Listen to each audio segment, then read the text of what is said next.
end of the year, and as both an actual person and a business owner, I like to scroll back through my pictures, videos, and my tutoring lesson plans to see what worked and what didn't. Earlier this year, PEZ Tutoring, which consists of my husband and I, lived in London, England for 6 months. Living there meant it was easy to appreciate the history, to see all the famous places, even to access other European countries, and to be friends with some people from other parts of the world. Still, for us, it's just easier to live and run a business in the US rather than doing so abroad. In this video, I'm going to talk about a couple of things, maybe 3 things. The first thing is just why we're not in London anymore and why we're not going to go back and live there permanently. I'm also going to talk about my tutoring process, how we actually do lessons, because I've had some questions from parents about that, what that actually looks like, because it's not just a student looking at the screen and me talking at them the whole time. If you're here just to see how our tutoring process works, go ahead and skip to this time frame below. Just in case you don't want to hear the London stuff, I'm sure you want to get right to actually seeing our process. So one of my tutoring friends was actually saying you should make a video about why you're not in London, and it's not that it was a failure or anything. Actually, it was a wonderful, significant time, and we learned so much and established so many different relationships while there. But I gotta say that because of the time difference, it's dark, like it's really dark outside right now, but in January, February, March, it was like this around 4. So I guess that leads into one of my reasons, the weather there.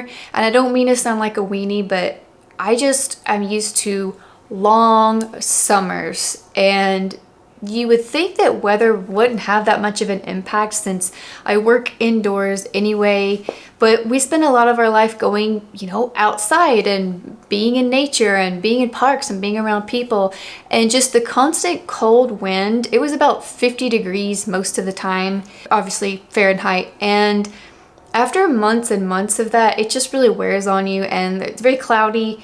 And for me, there's just so many other places in the world that offer better weather, so to live there permanently just felt like kind of a downer. I mean, there would be days where the sun would come out and people would make such a big deal about it. They would post about it online and say, "Oh yay, it's a sunny day."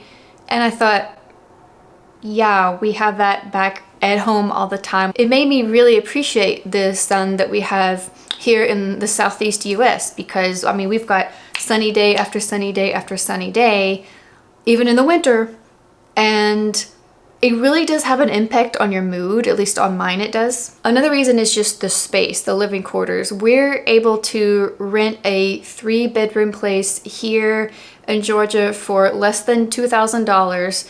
2-bathroom, balcony, everything. We've owned a house before for also a much more affordable price than we could have ever had in London. And the more affordable the housing is in London, the further out you would have to go. And just living in general, all the expenses, we spent quite a bit of money in London, honestly. And I know there are other parts of the UK or other parts of Europe where we could have lived a lot more cheaply, but we chose to go to London because of the people we knew there and because of what is there, and just the excitement and the energy of a major international city. So if we wanted to live there, we would have had to commit all in. If you want to pay high rent, there's got to be a reason for it, and I just didn't think there was enough reason. I think if we knew more people and if housing was easier to get there, you have to live there and work there for 5 years in order to even get citizenship, and I just didn't want to put in the 5 years. And with housing, you end up paying more for even less space. So right now we can get a place with a lot more square footage in the US with 2 bathrooms or more. And it's not that we have to have more than 1 bathroom. We could definitely exist with one, but it's that American lifestyle. For the most of our lives, I think we always had another bathroom in the house. So we grew up with this sense of, oh, I want my privacy, or I want a nice enough bathroom for guests and one for us, or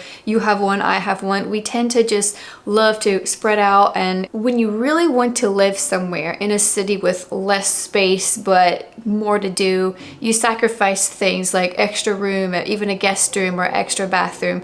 But personally, if I was like 20, 21, 22. I wouldn't really care about the extra space, but now in our lives we do, and it's just personal preference. I mean, when you live in the city, you've got less space to work with, and that's fine, but I found it kind of challenging. I found working in a place that was also a bedroom was a little bit just tricky to maneuver. It was okay for some lessons, but it just made things a little more stressful. And I mean, I know that's not the end of the world. With the laptop, you have the beauty of working from anywhere, but for the long term, my favorite thing is just to have a workspace, an actual office. I can live without it if I have to, but we have the choice. We have the choice. Stay in London or go to another big city or go back to the US where your citizenship allows you more options. You're more familiar with where to go and what to do and like housing prices and availability. And London is cold. It's freezing cold there. The way they do their heating, actually with the AC as well, they don't have central heating and air.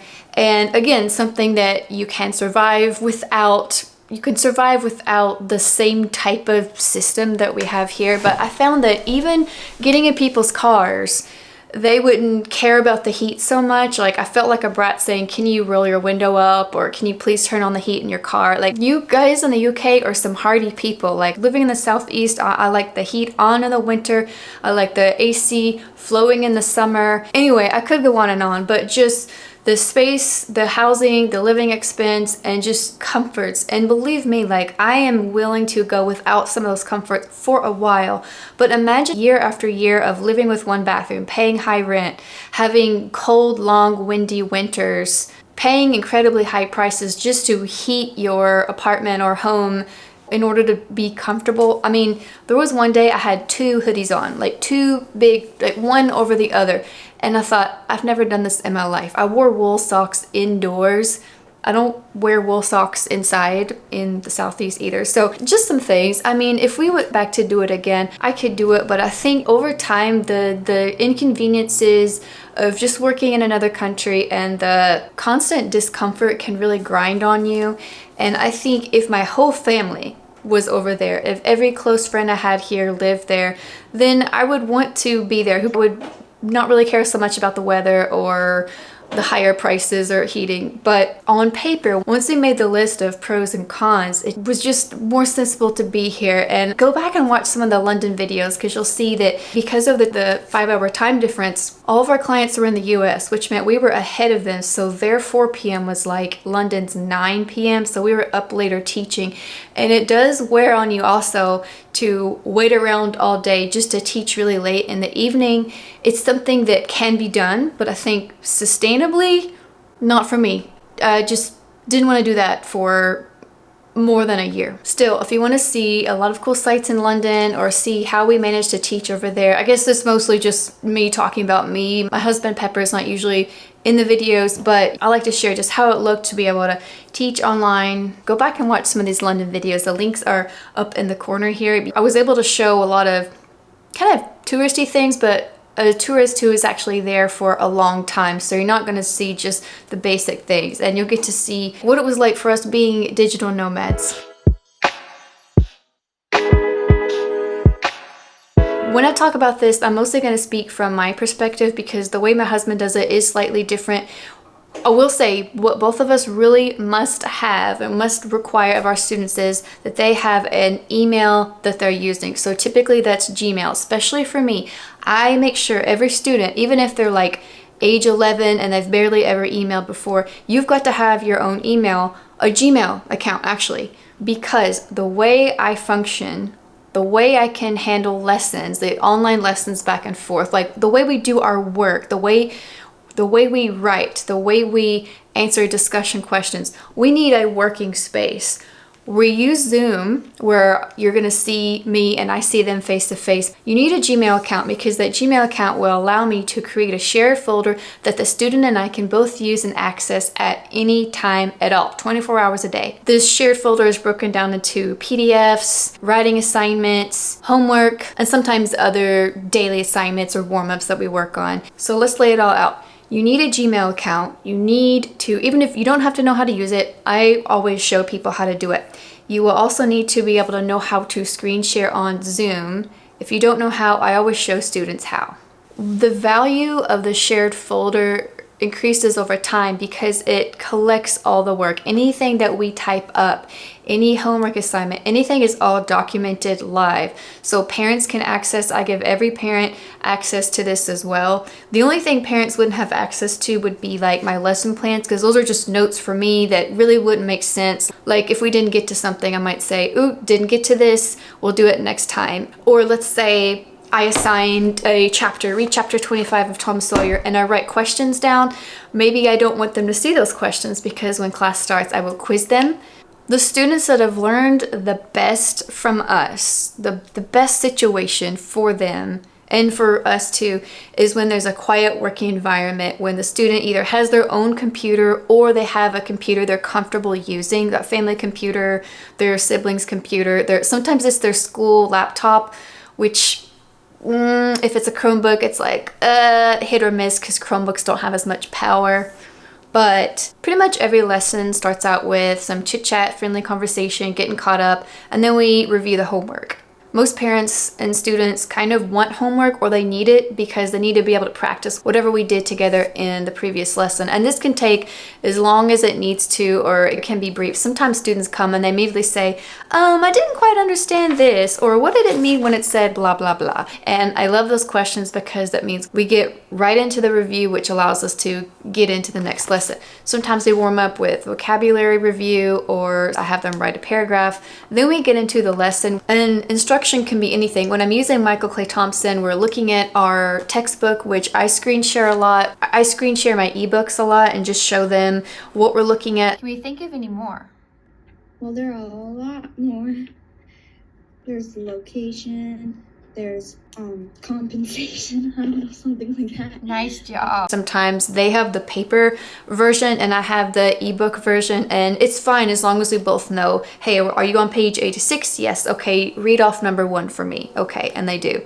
If I'm studying a novel with a student, which I often am, I like to include some class time to read out loud, but we don't always get to it because, you know, reading out loud can take a lot of time. I think it does help them. I think reading out loud is still a skill. I mean, everyone should be able to do it to some degree. Students benefit from hearing how words are pronounced, and sometimes I need to hear how they say things so I can ask them questions or correct them or redirect them when need be. One great thing about tutoring online that you just don't quite have the same ease in person is when we get to a strange word or a concept and we both say, what is this? I immediately say, why don't you look up the definition to this word? Why don't you look this up and screen share it with me and explain what you see here? What do you think this is? Or is the definition that you found right here, is this good enough? If not, what are some better definitions, or what are some synonyms or other useful information we can find? I probably need to make a video of just a little bit more about our process. I've talked about the onboarding process, but I think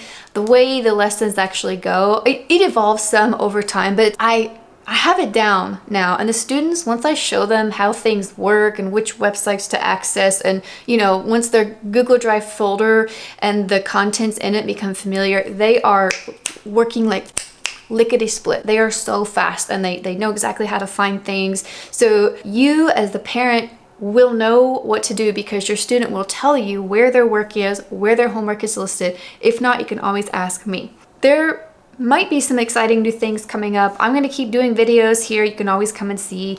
I'm homeschooling students online. I do have students also that come after school online that work with me. So anyway, really 2 pretty different concepts in this video. Some people will probably say, why didn't you make 2 videos? But I was just in the mood to do it like this. Don't forget that if you know people who use Michael Clay Thompson curriculum, or even if you just need help with writing, contact me because that's something I've really been doing more of in the past really year or 2. It's just really writing heavy because I've noticed it is a weakness that students have. It's a struggle, and I'm here to help. So guys, thanks for watching, and I'll see you in the next video. Bye.